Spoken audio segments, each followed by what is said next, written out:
ಹೌದು, ಯುಗಾದಿ ಹೊಸ ತೊಡಕು ಎಂದರೆ ಭರ್ಜರಿ ಬಾಡೂಟ.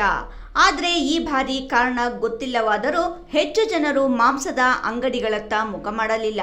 ಹೊಸ ತೊಡಕಿಗೆ ಹೆಚ್ಚು ವ್ಯಾಪಾರ ನಡೆಯಲಿದೆ ಎಂಬ ನಿರೀಕ್ಷೆಯಲ್ಲಿ ಮಾಂಸದ ಅಂಗಡಿ ವ್ಯಾಪಾರಿಗಳು ಅಂಗಡಿಗಳ ಮುಂದೆ ಪೆಂಡಲ್ ಹಾಕಿ, ಕುರ್ಚಿಗಳು ಹಾಕಿ ಮಾಂಸ ಕತ್ತರಿಸಲು ಹೆಚ್ಚು ಆಳುಗಳನ್ನು ನಿಯೋಜಿಸಿಕೊಂಡು ಸಿದ್ಧವಾಗಿದ್ದರು. ಆದರೆ ಬೆಳಗಾಗುತ್ತಲೇ ಜನರು ಮಾತ್ರ ಮಾಂಸದ ಅಂಗಡಿಗಳತ್ತ ಮುಖ ಮಾಡದಿರುವುದು ಮಾಂಸದ ವ್ಯಾಪಾರಿಗಳಿಗೆ ತೀವ್ರ ನಿರಾಸೆ ಮೂಡಿಸಿದೆ. ಯುಗಾದಿ ಹಬ್ಬ ಗುರುವಾರ ಬಂದಿದೆ. ಮಾರನೇ ದಿನವಾದ ಇಂದು ಶುಕ್ರವಾರ, ನಾಳೆ ಶನಿವಾರ. ಹಾಗಾಗಿ ಇಂದು ಹೊಸ ತೊಡಕು ಮಾಡಿದರೆ ನಾಳೆ ಶನಿವಾರವಾದ ಕಾರಣ ಒಂದೇ ದಿನಕ್ಕೆ ಸೀಮಿತವಾಗಿದ್ದು, ಭಾನುವಾರ ಇಲ್ಲವೇ ಮಂಗಳವಾರ ಹೊಸ ತೊಡಕು ಮಾಡುವ ಪ್ಲಾನ್ ಕೆಲವರು ಮಾಡಿದ್ದಾರೆ. ಇನ್ನು ಕೆಲವರು ಮನೆಯಲ್ಲಿ ಗ್ಯಾಸ್ ತೊಂದರೆಗೆ ಹೆದರಿದ್ದಾರೆ ಎನ್ನುತ್ತಾರೆ ಮಾಂಸದ ವ್ಯಾಪಾರಿಗಳು. ಕಾರಣ ಏನೇ ಇದ್ದರೂ ಈ ಬಾರಿ ಹೊಸ ತೊಡಕಿನಲ್ಲಿ ಮಾತ್ರ ನಿರೀಕ್ಷಿತ ಮಟ್ಟದಲ್ಲಿ ಮಾಂಸ ವ್ಯಾಪಾರ ನಡೆದಿಲ್ಲ. ಚಿಕನ್, ಮಟನ್ ಮಾರುಕಟ್ಟೆಯಲ್ಲಿ ಜನಸಂಚಾರವೇ ವಿರಳವಾಗಿತ್ತು. ಯುಗಾದಿ ಹೊಸ ತೊಡಕಿಗೆ ಜನ ಮುಗಿಬಿದ್ದು ಚಿಕನ್, ಮಟನ್ ಖರೀದಿ ಮಾಡುತ್ತಾರೆ ಅಂತ ಕುರಿ, ಮೇಕೆ, ಕೋಳಿ ಖರೀದಿ ಮಾಡಿ ಮಾಂಸದ ಅಂಗಡಿಗಳವರು ಸಿದ್ಧವಾಗಿಟ್ಟಿದ್ರು. ಆದರೆ ನಿರೀಕ್ಷೆಯಂತೆ ಜನ ಮಾರುಕಟ್ಟೆಯತ್ತ ಬರಲಿಲ್ಲ. ಇದರಿಂದ ಚಿಕನ್, ಮಟನ್ಗೆ ಬೇಡಿಕೆ ಇಲ್ಲದೆ ವ್ಯಾಪಾರಸ್ಥರು ನಿರಾಸರಾಗಿದ್ದರು.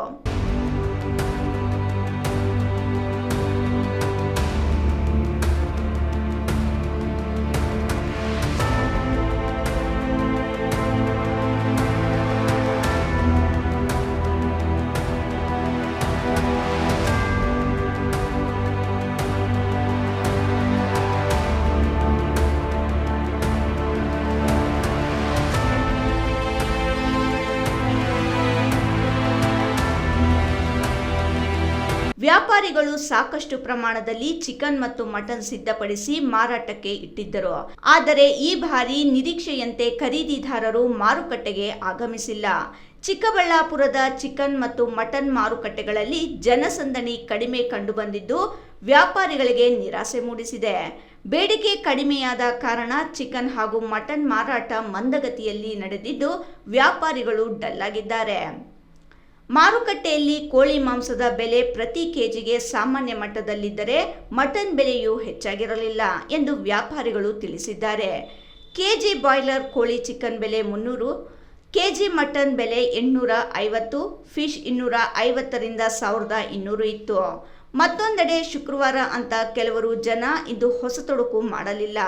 ಇದರಿಂದ ನಿರೀಕ್ಷೆಯಂತೆ ಖರೀದಿದಾರ ಬರಲಿಲ್ಲ ಎನ್ನುತ್ತಾರೆ. ಒಟ್ಟಾರೆ ಹಬ್ಬದ ಸಂಭ್ರಮದ ನಡುವೆ ಚಿಕ್ಕಬಳ್ಳಾಪುರದ ಚಿಕನ್, ಮಟನ್ ಮಾರುಕಟ್ಟೆ ಮಾತ್ರ ನಿರೀಕ್ಷಿತ ವ್ಯಾಪಾರ ಕಾಣದೆ ಮಂದಗತಿಯಲ್ಲಿ ಸಾಗಿತು. ವಿಜಯ್ ರಾಜ್, ರಾಯಲ್ಸ್ ಕನ್ನಡ, ಚಿಕ್ಕಬಳ್ಳಾಪುರ.